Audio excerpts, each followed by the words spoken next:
Jadi waktu itu Yuni sama keluarganya rame-rame tidurnya di ruang tamu rumah kakek, Wak. Nah, ketika semua orang udah tidur, Nat, kata si Yuni, aku belum bisa tidur. Ya, di tengah kesunyian itu tiba-tiba aja Yuni noleh, Wak, ke arah dapur. Dapur ini bersebelahan sama ruang tamu kakek aku, Nadia. Waktu aku noleh ke sana, disitulah Yuni tengok ada cewek bajunya putih lagi senyum ke arah dia.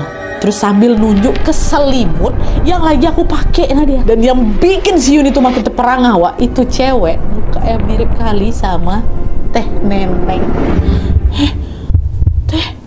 Nih teteh tuh nunjuk selimut aku. Belum habis rasa kagetnya, Wak, sosok itu pelan-pelan berubah wujud dari sosok teteh yang cantik ini ya. Tiba-tiba senyumnya seram kali, terus bola matanya hitam semua, hitam legam. Teriak lah sini, wah, hantu tuh kan, kebangun semua orang. Nah, ngeliat anak ketakutan, Bu Irma langsung, astagfirullah, kenapa nak, kenapa? Itu ada Teh Neneng, di dapur, ada Teh Neneng. Denger itu kakek tuh bangun juga kan, langsung ngecek, Wak, ke dapur. Tapi waktu dicek, Wak, nggak ada siapa-siapa, kosong. Dah kakek balik lagi kan ke ruang tamu. Tapi pas baru setengah jalan, Wak, setengah jalan dari dapur ke ruang tamu itu, mereka semua yang ada di sana dikejutkan dengan suara kepakan sayap.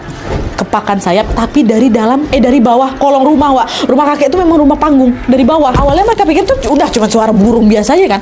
Tapi setelah didengarkan lagi, suara kepakan sayap tuh kencang, Wak. Besar kali suara ya. Gak mungkin burung nih. Dan gak lama suara itu terbang macam masih ngepakin, macam masih lagi terbang, Wak. Dari kolong sampai ke halaman belakang rumahnya. Nah, menyadari keanehan itu, kakek langsung berlari, Wak, ke belakang langsung nih. Dibuka sedikit sama kakek kan. Terus kakek teriak, jangan ganggu keluargaku, aku kan gak ganggu kamu, udah jangan ganggu, kata si kakek kayak gitu. Kakek pun langsung membacakan doa sampai akhirnya tuh suaranya masih ada kan, jangan ganggu, udah diam, baca doa semua, baca doa.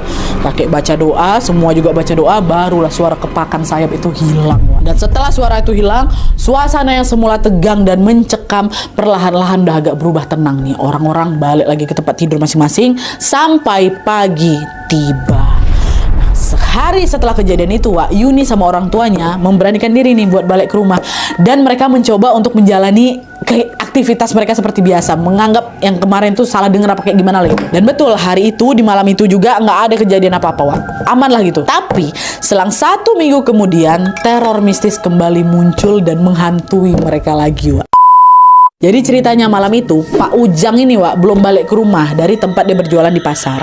Nah, di situ Bu Irma udah agak mulai cemas tuh, karena biasanya Pak Ujang tuh pasti udah nyampe rumah jam 5. Itu udah paling malam, udah paling sore kali dia balik. Cuma sampai malam bapak ini belum balik. Khawatir si Bu Irma kan. Ibu Irma ini pun duduk di ruang tamu, mau menungguin suaminya biar nanti kalau misalnya suaminya balik dia bisa langsung buka pintu gitu. Dan betul aja, Wak, gak lama setelah Bu Irma duduk di ruang tamu itu, dia dengar pintu rumahnya diketok. Waktu dibuka ternyata